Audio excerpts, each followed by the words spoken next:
Hello good morning दोस्तों। Welcome back to new good वे।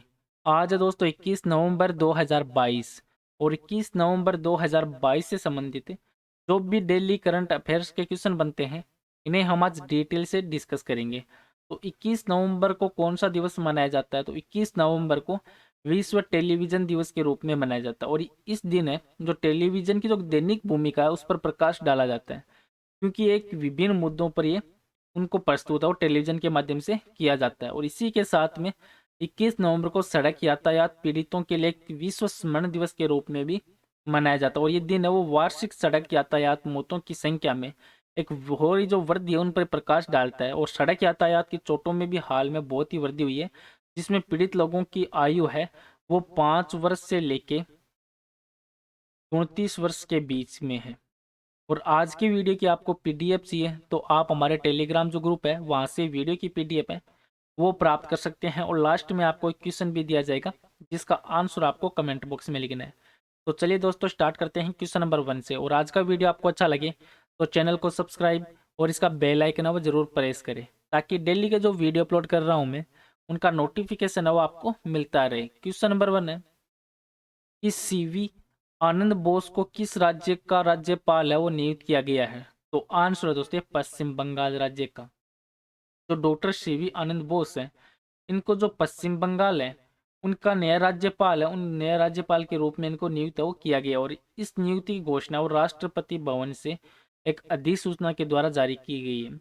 और मणिपुर के राज्यपाल लागनेशन है उनको जुलाई से पश्चिम बंगाल का एक अतिरिक्त प्रभार है वो भी संभालने के लिए दिया जा रहा है। अब पश्चिम बंगाल है तो पश्चिम बंगाल से संबंधित निम्न इंपॉर्टेंट फैक्ट है तो क्वेश्चन बनते हैं हर एग्जाम के दृष्टि से कि कलकत्ता जो नगर निगम है उसके पहले निर्वाचित अध्यक्ष थे चित्तरंजन दासो। और विवियन जो डेरोजियो है इन्होंने जो यंग बंगाल है उन आंदोलन है वो शुरू किया था। और पागलपंथ की स्थापना वो करमसाई के द्वारा की गई थी। और कलकत्ता मद्रास की स्थापना वर्ष 1780 में हुई। और जो बरना पोरिचोय है इस पुस्तक है वो ईश्वर चंद्र विद्यासागर ने लिखी थी। और बंगाल का पहला सुल्तान था शमसुद्दीन इलियास शाह। और पश्चिम बंगाल है पश्चिम बंगाल की जो प्रमुख नदियां जैसे गंगा, तीस्ता, महानदी, तोरसा, दामोदर, अजय और कंसा बाती। और यहाँ के प्रमुख जो लोक नृत्य हैं जैसे छाऊ है, बिट्रा, वो बिट्रा है जो महिलाओं के द्वारा किया जाता है। जात्रा गंभीरा तुत्सु नृत्य है जो वीरभूम जिले में एक लाट्य नृत्य है, जो तत्सु नृत्य है, वो किया जाता है पश्चिम बंगाल। अब पश्चिम बंगाल है तो पश्चिम बंगाल भारत के पूर्वी भाग में स्थित एक राज्य है जिसको आप मैप में देख सकते हैं। और इसके जो पड़ोस में राज्य हैं या इसके पड़ोसी राज्य हैं जैसे नेपाल, सिक्किम, भूटान, असम, बांग्लादेश, उड़ीसा, झारखंड और बिहार है। और पश्चिम बंगाल है तो पश्चिम बंगाल की जो स्थापना है या पश्चिम बंगाल का गठन है वो 26 जनवरी 1950 को हुआ था। और पश्चिम बंगाल की राजधानी है कोलकाता। और प्रेजेंट टाइम में मुख्यमंत्री है ममता बनर्जी और राज्यपाल है ला गणेशन। नेक्स्ट क्वेश्चन है क्वेश्चन नंबर 2 कि सरकार ने संजय मिश्रा का कार्यकाल है वो 1 और वर्ष के लिए बढ़ाया है और वह किस एजेंसी के डायरेक्टर के रूप में कार्य वो कर रहे हैं? तो आंसर दोस्तों ईडी के। जो संजय मिश्रा है वो ईडी के निदेशक के रूप में कार्यरत है और इनका कार्यकाल है वो 1 और वर्ष है।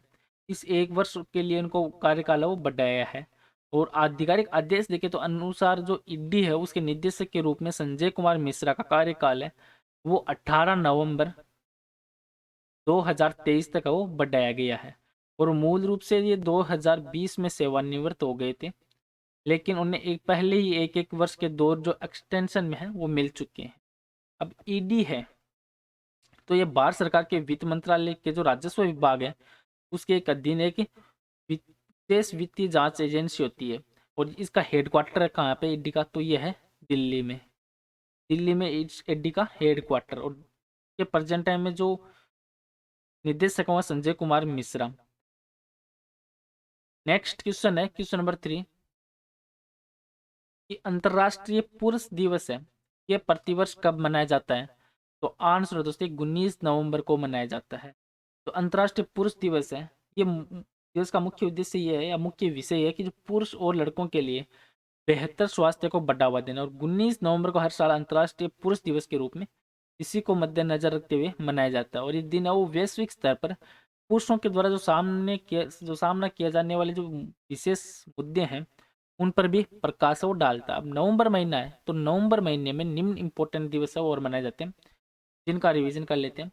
जैसे 1 नवंबर को विश्व शाकाहारी दिवस, 5 नवंबर को विश्व सुनामी दिवस, 7 नवंबर को राष्ट्रीय कैंसर जागरूकता दिवस और 7 नवंबर को शिशु संरक्षण दिवस, 8 नवंबर को विश्व रेडियोग्राफी दिवस और 8 नवंबर को गुरु नानक देव जयंती, 9 नवंबर को राष्ट्रीय कानूनी सेवा दिवस और 9 नवंबर को उत्तराखंड स्थापना दिवस, 12 नवंबर को विश्व निमोनिया दिवस और 14 नवंबर को भारत में बाल दिवस और 15 नवंबर को झारखंड स्थापना दिवस और 16 नवंबर है तो 16 नवंबर को सहिष्णुता के लिए अंतर्राष्ट्रीय दिवस और 17 नवंबर को अंतर्राष्ट्रीय छात्र दिवस और 19 नवंबर को अंतर्राष्ट्रीय पुरुष दिवस और इसके साथ में विश्व शौचालय दिवस के रूप में भी मनाया जाता है। नेक्स्ट क्वेश्चन है क्वेश्चन नंबर 4 कि डोनी पोलो हवाई अड्डे का उद्घाटन है वो किस राज्य में किया गया है? तो इसका आंसर दोस्तों अरुणाचल प्रदेश राज्य में किया गया है। जो प्रधानमंत्री नरेंद्र मोदी है इन्होंने अरुणाचल प्रदेश में पहले ग्रीनफील्ड हवाई अड्डे जो डोनी पोलो है इसका उद्घाटन है वो किया है। और फरवरी 2019 में प्रधानमंत्री के द्वारा इस हवाई अड्डे के लिए आधारशिला वो रखी गई थी। जो डोनी पोलो हवाई अड्डा है वो अरुणाचल प्रदेश में तीसरा परिचालन हवाई अड्डा होगा जो पूर्वोत्तर जो क्षेत्र में कुल हवाई अड्डों की संख्या को 16 तक वो ले जाएगा। और पहले थे पूर्वोत्तर क्षेत्र में जो हवाई अड्डे थे वो उनकी संख्या थी 15, लेकिन जो डोनी पोलो हवाई अड्डा ये बनने के बाद यहाँ पर पूर्वोत्तर क्षेत्र में हवाई अड्डों की संख्या वो 16 हो जाएगी। तो ये हवाई अड्डा है डोनी पोलो। इस हवाई अड्डे को एआई के द्वारा 645 करोड़ रुपए की अनुमानित लागत से विकसित हो किया गया है। और एक बार चालू होने के बाद ये 2300 मीटर के रनवे के साथ राज्य का पहला हवाई अड्डा होगा। और भारतीय विमानपत्तन प्राधिकरण है इन्होंने पर्वतीय क्षेत्रों में हवाई संपर्क को बढ़ावा देने के लिए हवाई अड्डे को विकसित करने के लिए 650 करोड़ रुपए की परियोजना है उसकी भी शुरुआत की गई है। अब अरुणाचल प्रदेश है तो अरुणाचल प्रदेश है ये भारत का उत्तर पूर्वी राज्य है जिसको आप मैप में देख सकते हैं। और अरुणाचल प्रदेश का अर्थ है कि उगते सूर्य का पर्वत। और प्रेजेंट टाइम यहाँ के मुख्यमंत्री हैं पेमा खांडू और राज्यपाल है बिड्डी मिश्रा। और इसके जो पड़ोसी राज्य हैं जैसे असम है, नागालैंड है, म्यांमार है, भूटान है, तिब्बत है, ये इसके पड़ोसी सीमाएं हैं। और यहाँ की जो राजधानी है अरुणाचल प्रदेश की वो है दोस्तों ईटानगर। ईटानगर। और ये केंद्र शासित प्रदेश था 21 जनवरी 1972 को, लेकिन इसको फिर दर्जा दिया गया था 20 फरवरी, राज्य का दर्जा मिला था इसको 20 फरवरी 1987 को इसको राज्य का दर्जा हुआ अरुणाचल प्रदेश को मिल गया था। नेक्स्ट क्वेश्चन है क्वेश्चन नंबर 5 कि भारत अब किस देश के साथ जो यंग प्रोफेशनल स्कीम है वो शुरू करने जा रहा है? तो आंसर दोस्तों यूके के साथ। जो भारत और यूके वो एक नई पारस्परिक वीजा व्यवस्था का अनावरण करने जा रहे हैं। और इस जो स्कीम है इसके तहत 18 वर्ष से लेकर 30 वर्ष के जो आयु के बीच में है इनको 3000 डिग्री धारक है भारतीय नागरिकों को हर साल 2 साल तक रहने या काम करने के लिए ब्रिटेन आने की अनुमति भी इसमें इसके अधीन वो दी जाएगी। और UK India young professional scheme है वो एक पारस्परिक स्कीम होगी तो और ये 2023 की शुरुआत में ये स्कीम वो खुलेगी। और इसे बाली में जो G20 शिखर सम्मेलन के मौके पर जो भारत के प्रधानमंत्री हैं प्रेजेंट टाइम में नरेंद्र मोदी और ब्रिटिश के जो समकक्ष थे ऋषि सुनक इनके बीच में जो द्विपक्षीय बैठक हुई थी इस दौरान ये लॉन्च किया गया था। अब ये जो यंग प्रोफेशनल स्कीम है वो भारत और इस योजना से लाभान्वित होने वाला पहला देश है इसके तहत। नेक्स्ट क्वेश्चन है क्वेश्चन नंबर 6 कि किस राज्य ने 2022 में उत्तर पूर्व ओलंपिक खेलों का जो दूसरा संस्करण है इसकी मेजबानी वो की है? तो आंसर दोस्तों मेघालय राज्य के द्वारा।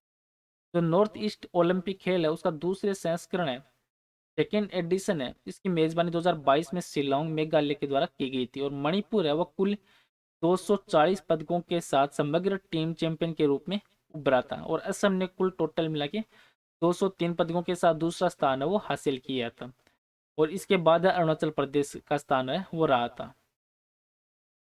और नागालैंड पूर्वोत्तर ओलंपिक खेलों के अगले संस्करण की मेजबानी और नागालैंड के द्वारा की जाएगी। अब मेघालय तो मेघालय पूर्वोत्तर भारत का राज्य है जिसको आप मैप में देख सकते हो। और मेघालय का शाब्दिक अर्थ है बादलों का घर। और इसके जो पड़ोसी राज्य हैं जैसे असम है वो इसके पड़ोसी राज्य हैं मेघालय के। और मेघालय के प्रेजेंट टाइम में जो मेघालय है, तो मेघालय का जो प्रेजेंट टाइम उच्च न्यायालय कौन सा लगता है, वो ये मेघालय उच्च न्यायालय ही लगता है। और मेघालय की राजधानी है शिल्लांग। और मेघालय की स्थापना वो 1 अप्रैल 1970 को मेघालय की स्थापना वो की गई थी। नेक्स्ट क्वेश्चन है क्वेश्चन नंबर 7 कि ओएनजीसी के अगले प्रमुख के रूप में किसे नियुक्त किया गया है। तो आंसर दोस्तों अरुण कुमार सिंह को नियुक्त किया गया है, जो बीपीसीएल के पूर्व अध्यक्ष थे अरुण कुमार सिंह। ये भारत के शीर्ष तेल और गैस उत्पादक तेल और प्राकृतिक गैस निगम है ओएनजीसी, इसके नए अध्यक्ष होने की इनकी संभावना। और पिछले महीने में सेवानिवृत्त की आयु प्राप्त करने के बाद जो बीपीसीएल से सेवानिवृत्त है वो हो चुके थे। और 27 अगस्त के साक्षात्कार उनका जो इंटरव्यू हुआ था उससे पहले ही उन्होंने पेट्रोलियम और प्राकृतिक गैस नियामक बोर्ड है उसके रूप में भी इनको चुना गया था। और ऐसा पहली बार है जब 60 वर्ष से भी अधिक आयु का कोई व्यक्ति है वो पीएसयू बोर्ड स्तर के शीर्ष पद पर आसीन है वो होगा। ओएनजीसी है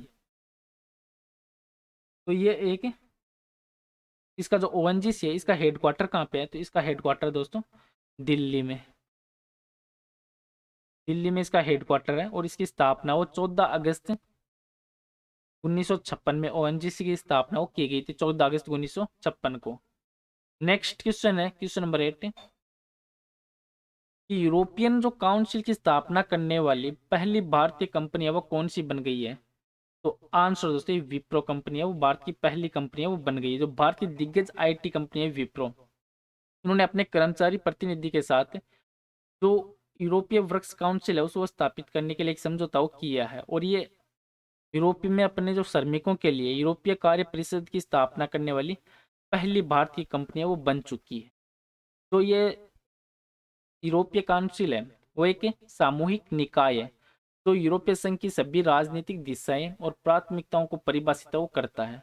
और इसमें यूरोपीय परिषद और यूरोपीय आयोग के अध्यक्ष के साथ सात राज्यों के प्रमुख या ईयू सदस्य राज्य की जो सरकारें वो शामिल हैं। और सुरक्षा नीति और विदेशी जो मामले हैं उनके लिए संघ के उच्च प्रतिनिधि भी इस सम्मेलन में भाग लेते हैं। और वर्ष 1975 में इसे एक अनौपचारिक सम्मेलन के रूप में स्थापित वो किया गया था। और लिस्बन जो संधि है उसकी शक्तियों को प्राप्त करने के बाद वर्ष 2009 में यूरोपीय परिषद को एक औपचारिक संस्था के तौर पर स्थापित वो किया गया था। और इस सम्मेलन के निर्णयों को सर्वसम्मति से अपनाया गया था।